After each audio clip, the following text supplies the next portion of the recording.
सर्वेभ्यो नमो नमः। आज हम इस वीडियो में जानेंगे कि कुंडली में सर्प दोष कैसे बनता है।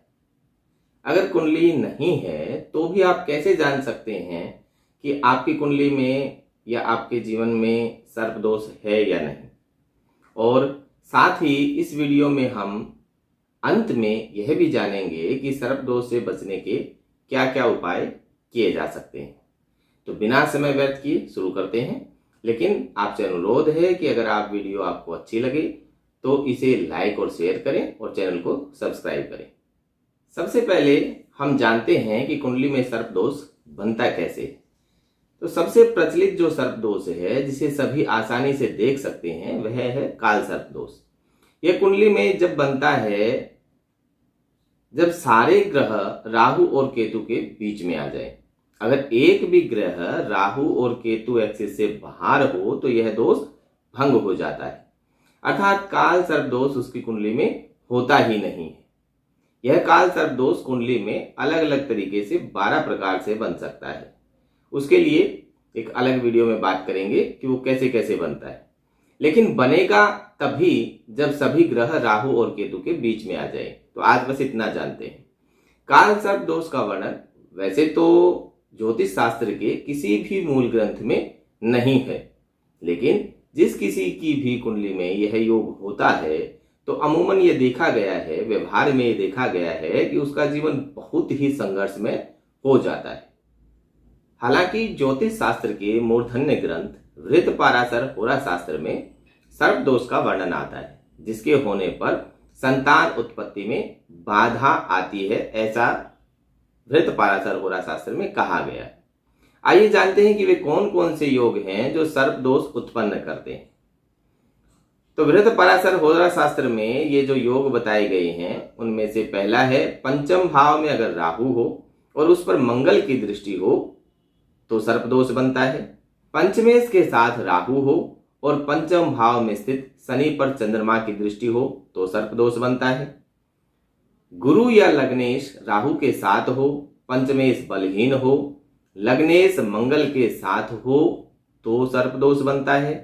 गुरु मंगल के और लग्न राहु के साथ हो तथा पंचमेश 6, 8, 12 भाव में हो तो भी सर्प दोष बनता है।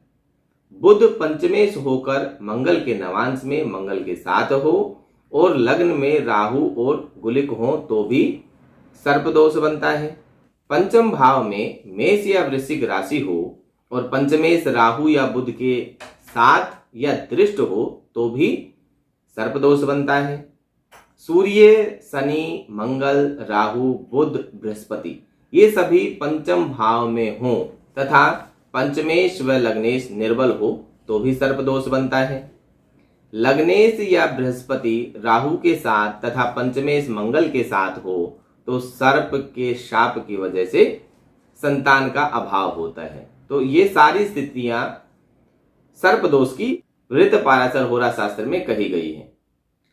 तो अगर किसी की भी कुंडली में इस प्रकार के योग हों तो वृत्त पाराशर होरा शास्त्र में ही नाग प्रतिमा की पूजा करके गोदान, भूमिदान, तिल या स्वर्ण दान करें और नागराज से प्रार्थना करने पर कुल की वृद्धि होती है, ऐसा वृत्त पाराशर होरा शास्त्र में कहा गया है। आइए अब जानते हैं अगर आपके पास कुंडली नहीं हो तो आप कैसे जान सकते हैं कि आपको सर्प दोष हो सकता है। आप इन लक्षणों से ये पहचान सकते हैं, आपके जीवन में जो ये लक्षण अगर घटित होते हो तो आप ये समझ सकते हैं कि कहीं ना कहीं आपके जीवन में सर्प दोष का प्रभाव है। तो कौन कौन से लक्षण हैं? पहला, कारोबार में बार बार नुकसान होना। दूसरा, अपनों के साथ दगा दिया जाना, अगर आपको आपके अपने बार बार दगा देते हो। संतान का ना होना या उसकी तरक्की का रुक जाना। मेहनत का पूरा फल न मिल पाना, आप जितनी मेहनत करते हो उसका आपको पूरा फल न मिले। बिना किसी कारण ही कार्य क्षेत्र या समाज में अपमानित होना, अगर आपकी गलती भी ना हो फिर भी कोई ना कोई ब्लेम, कोई ना कोई ऐसा कार्य हो जाए कि जिससे आपको ही अपमानित होना पड़े। विवाह न होना या दाम्पत्य जीवन का अस्त व्यस्त होना, या तो विवाह हो ही ना या फिर विवाह हो जाए लेकिन वो सुचारू रूप से न चले, कहीं ना कहीं उसमें बार बार समस्या आती ही रहे। बुरे बुरे सपने आना, सपने में नाग नागिन का दिखना, सपने में मरे हुए व्यक्ति का दिखना या बारात का दिखना, जल में डूबना, मुंडन का दिखना या अंगहीन सपने में दिखना, ये सभी कहीं ना कहीं सर्प दोष के कारण होते हैं।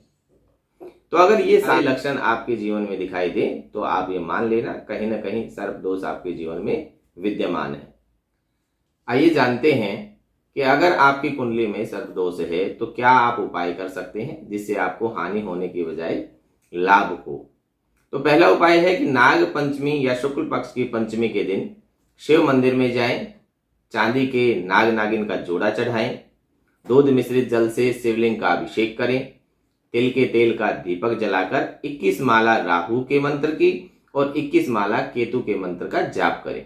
फिर 21 माला आप ओम नागेश्वराय नमः इस मंत्र का जाप करें, बेसन के लड्डू का भोग लगाएं और कपूर से आरती करें। शंकर जी की कृपा से आपको संतान लाभ अवश्य ही होगा। दूसरा, नाग पंचमी या शुक्ल पक्ष की पंचमी पर चांदी के नाग नागिन की पूजा करके उसे जल में प्रवाहित कर दें। किसी सपेरे को आप पैसे देकर नाग नागिन को स्वतंत्र कराकर जंगल में भी छोड़ सकते हैं।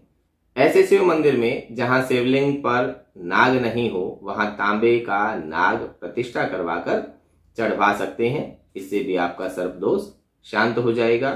नाग पंचमी या शुक्ल पक्ष की पंचमी को शिव मंदिर की सफाई, मरम्मत या आप पुताई करवाएं तो भी आपके जीवन में उन्नति आएगी।